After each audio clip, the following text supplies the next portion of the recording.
വലിയ നേട്ടങ്ങൾ കരസ്ഥമാക്കിയ MSFന്റെ ഒരു സംഘടനാ കാലം അവസാനിക്കുകയാണ്. കഴിഞ്ഞ ദിവസം മലപ്പുറത്ത് വലിയ ജനപങ്കാളിത്തത്തോടുകൂടി വിദ്യാർത്ഥി റാലി നടത്തി. ഇനിയിപ്പോൾ ഏതാനും മാസങ്ങൾക്കകം തന്നെ പുതിയ സംസ്ഥാന ഭരണസമിതി നിലവിൽ വരികയും ചെയ്യും. MSFന്റെ സംസ്ഥാന പ്രസിഡന്റ് PK നവാസ് ഇപ്പോൾ നമ്മോടൊപ്പം ചേരുകയാണ്. എങ്ങനെയാണ് ഈ കഴിഞ്ഞ സംഘടനാ കാലത്തെ അടയാളപ്പെടുത്തുന്നത്? വലിയ ചാരിതാർത്ഥ്യത്തോടു കൂടിയാണ് ഈ സംഘടനാ കാലത്തെ ഞങ്ങൾ നോക്കിക്കാണുന്നത്. കാരണം കോവിഡ് കാലത്താണ് ഞങ്ങളുടെ സംഘടന കമ്മിറ്റി പ്രഖ്യാപിക്കുന്നത്. 1.5 വർഷക്കാലം കോവിഡിൽ ഇടപെട്ടു. അടച്ചിട്ട കലാലയങ്ങളും പ്രവർത്തിക്കാൻ കഴിയാത്ത തെരുവുകളായിരുന്നു ഞങ്ങൾക്കുണ്ടായിരുന്നത്. പിന്നീട് അവശേഷിച്ച് കിട്ടിയത് ആകെ ഒരു 3-3.5 വർഷമാണ്. അതിനിടയിൽ വലിയ മുന്നേറ്റം നടത്താൻ കഴിഞ്ഞെന്ന ആത്മവിശ്വാസമാണ് ഞങ്ങളുള്ളത്. ഞങ്ങൾ അധികാരത്തിൽ ഈ സംഘടനാപരമായി ചുമതല വഹിക്കുന്ന ഘട്ടത്തിൽ കേരളത്തിൽ ഒരു സർവകലാശാലയിൽ ഞങ്ങൾക്ക് ഭരണപങ്കാളിത്തം ഉണ്ടായിരുന്നില്ല. ഇപ്പോൾ കേരളത്തിൽ 5 സർവകലാശാലയിൽ ഈ കാലയളവിൽ ഭരണപക്ഷത്തിരിക്കാൻ ഒരർത്ഥത്തിൽ മറ്റൊരർത്ഥത്തിൽ സാധ്യമായി എന്നുള്ളതാണ്. അതിൽ കാലിക്കറ്റ് സർവകലാശാല പോലത്തെ മലബാറിലെ ഏറ്റവും വലിയ സർവകലാശാലയുടെ ചെയർപേഴ്സണും ജനറൽ സെക്രട്ടറിയും ഇന്ന് MSFകാരാണ്. പരിയാരം മെഡിക്കൽ കോളേജ് പോലത്തെ ചരിത്രപ്രസിദ്ധമായ മെഡിക്കൽ കോളേജിൻ്റെ ചെയർമാനും ജനറൽ സെക്രട്ടറിയും MSFകാരാണ്. കണ്ണൂർ പോലത്തെ ഒരു ചെങ്കോട്ടയെ അത് പിളർത്തി അതിലെ 3-ൽ 2 ജില്ലാ എക്സിക്യൂട്ടീവുകളും ഭരിക്കുന്നത് ഇപ്പോൾ MSF ആണ്. സെൻട്രൽ യൂണിവേഴ്സിറ്റിയിൽ ഞങ്ങളുടെ ഭരണപങ്കാളിത്തമുണ്ട്. അതോടൊപ്പം കേരള യൂണിവേഴ്സിറ്റിയിൽ ഒരു സെനറ്റ് അംഗം ഞങ്ങൾക്കുണ്ട്.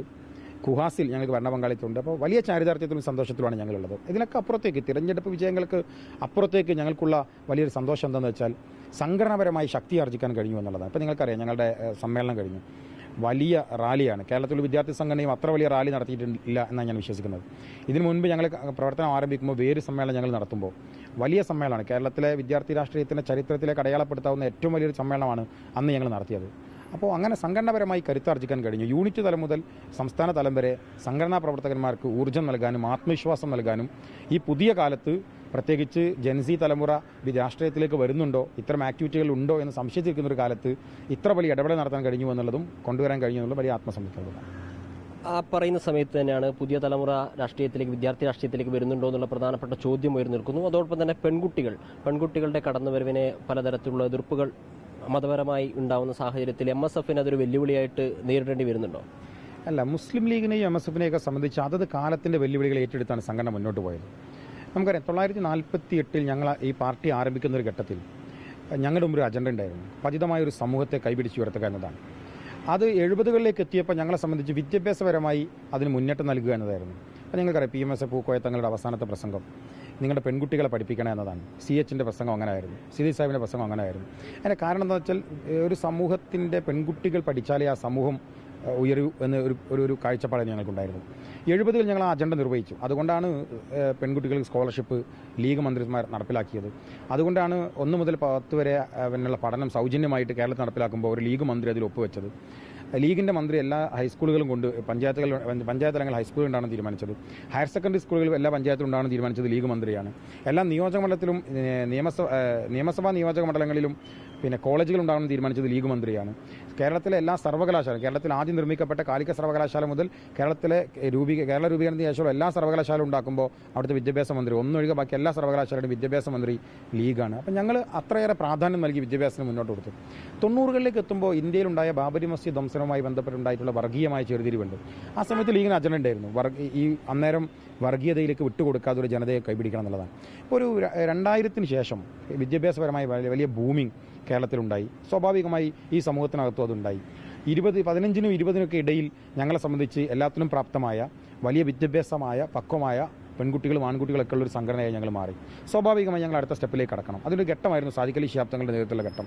ആ ഘട്ടങ്ങളിൽ ആദ്യം തീരുമാനിച്ചത് 2021 നിയമസഭാ പരാജയത്തിന് ശേഷം മഞ്ചേരിയിൽ ചേർന്ന യോഗത്തിൽ ആദ്യം തീരുമാനിച്ചത് 30% പെൺകുട്ടികൾക്ക് നിർബന്ധമായും റിസർവേഷൻ യൂത്ത് ലീഗിലും MSFലും ലീഗിലും ഒക്കെ ഉണ്ടാകണം എന്നുള്ളതാണ്. ഇപ്പോൾ യൂത്ത് ലീഗിന് മെമ്പർഷിപ്പ് MA നടക്കുന്നു. 30% റിസർവേഷൻ പെൺകുട്ടികൾ വരുന്നു. MSFൻ്റെ കമ്മിറ്റി പൂർത്തീകരണം കഴിഞ്ഞു. ഞങ്ങൾ MSF ആദ്യം തന്നെ 3 പെൺകുട്ടികളെ സംസ്ഥാന ഭാരവാഹികളാക്കി എടുത്തു. പിന്നീട് സംസ്ഥാന വർക്കിംഗ് കമ്മിറ്റിയിൽ ഞങ്ങൾക്ക് ഏകദേശം 11ഓളം പെൺകുട്ടികൾ സംസ്ഥാന വർക്കിംഗ് കമ്മിറ്റിയിലുണ്ട്. ഞങ്ങൾ യൂണിവേഴ്സിറ്റി യൂണിയൻ, ഞാൻ നേരത്തെ പറഞ്ഞ യൂണിവേഴ്സിറ്റി യൂണിയൻ തിരഞ്ഞെടുപ്പ് ജയിച്ചതിൻ്റെ ചെയർപേഴ്സൺ ആരാകണം എന്ന് ചോദിച്ചപ്പോൾ ഒരു പെൺകുട്ടിയെ തിരഞ്ഞെടുക്കാൻ ഞങ്ങൾക്ക് കഴിഞ്ഞു. കണ്ണൂരിലെ ചെങ്കോട്ട പൊളിച്ചു വരുമ്പോൾ അതിൽ 2 സ്ഥാനാർത്ഥികൾ ഒരാൾ പെൺകുട്ടികളാണ്. കുഹാസിൽ ഞങ്ങൾ ജയിക്കുമ്പോൾ അതിലൊരു പെൺകുട്ടിയാണ്. കേരള യൂണിവേഴ്സിറ്റിയിൽ ഞങ്ങൾ ജയിക്കുന്ന സെനറ്റർ പെൺകുട്ടിയാണ്. ഈ നടന്ന സമ്മേളനത്തിൽ ഞങ്ങളുടെ പതാക ജാഥയ്ക്ക് നേതൃത്വം കൊടുത്തത് അഡ്വക്കേറ്റ് റുമൈസ റഫീഖാണ്. അപ്പോൾ ആ അർത്ഥത്തിൽ പ്രാപ്തമായ പെൺകുട്ടികൾ ഞങ്ങളുടെ കൂടെ ഉണ്ട്. അപ്പോൾ സ്വാഭാവികമായി അവരിലേക്ക് ഈ അവസരങ്ങൾ ചെന്നെത്തും. അത് നാച്ചുറലി സംഭവിക്കേണ്ട ഒന്നാണ്. പ്രത്യേകിച്ച് റിസർവേഷൻ ആയിട്ടൊന്നുമല്ല. അതിന് കപ്പാസിറ്റി ഉള്ള പെൺകുട്ടികളുണ്ട്. അപ്പോൾ സ്വാഭാവികമായി അവർ ആ ഡ്യൂട്ടി നിർവഹിക്കുന്നു. കുറച്ച് മുൻപോട്ട് പോയാൽ 10, 20, 30 വർഷം മുൻപോട്ട് പോയാൽ ഞങ്ങളുടെ സംഘടനയെ സംബന്ധിച്ച് അങ്ങനെ പ്രാപ്തമായ പെൺകുട്ടികൾ ഉയർത്തിക്കൊണ്ടുവരാൻ ഞങ്ങൾക്ക് സാധ്യമായിരുന്നില്ല. ഇപ്പോൾ അത് സാധ്യമായിരിക്കുന്നു. സാധ്യമാകുമ്പോൾ കഴിവുള്ള കുട്ടികൾ ഞങ്ങളുടെ കൂട്ടത്തിൽ ഉണ്ടാകുന്നു. അപ്പോൾ കഴിവിനനുസരിച്ച് അവർക്ക് അവസരങ്ങൾ നൽകുന്നു. അതത് കാലത്ത് ഞങ്ങൾ നിർവഹിച്ചു വരികയാണ്. MSFനെതിരെ ഉയർന്നു വരുന്ന മറ്റൊരു പ്രധാനപ്പെട്ട ആരോപണം മതത്തിന്റെ പരിധിയിൽ നിന്നുകൊണ്ട് മാത്രമേ സംഘടനാ പ്രവർത്തനം നടത്താൻ സാധിക്കൂ എന്നുള്ളതാണ്. SFI പ്രധാനമായും അത് പലപ്പോഴും ഉയർത്തിക്കൊണ്ടുവരുന്നത് നമ്മൾ കണ്ടിട്ട് യഥാർത്ഥത്തിൽ അതൊരു വസ്തുതയാണോ? അങ്ങനെ ഒരു കാരണമുണ്ടോ?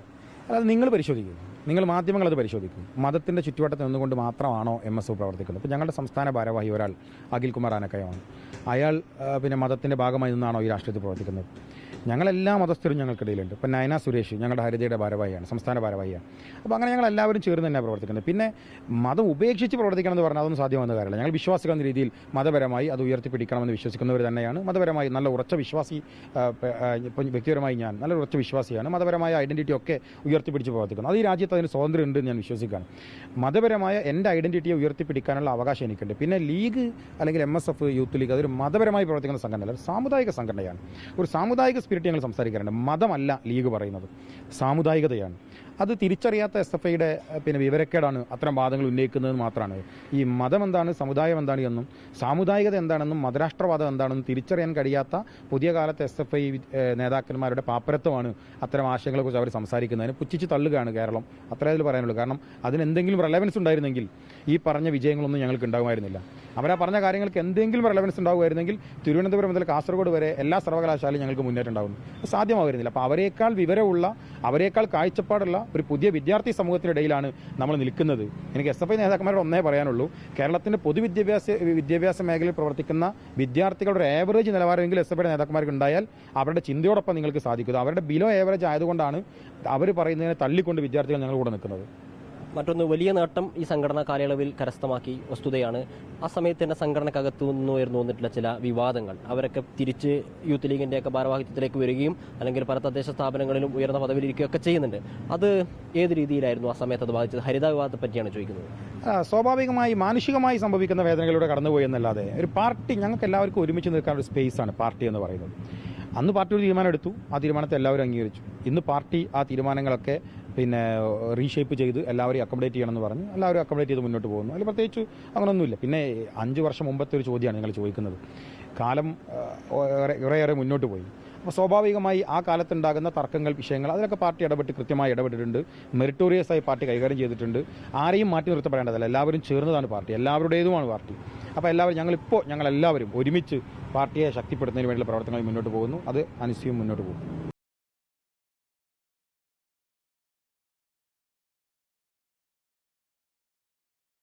ലോകത്തെവിടെയായാലും ഏത് സമയത്തും 24 വാർത്തകളും ഓഗ്മെന്റഡ് റിയാലിറ്റി പാക്കേജുകളും എക്സ്പ്ലെയിനറുകളും വിശദമായി കാണാൻ ഞങ്ങളുടെ YouTube ചാനൽ നിങ്ങൾക്ക് സബ്സ്ക്രൈബ് ചെയ്യാം.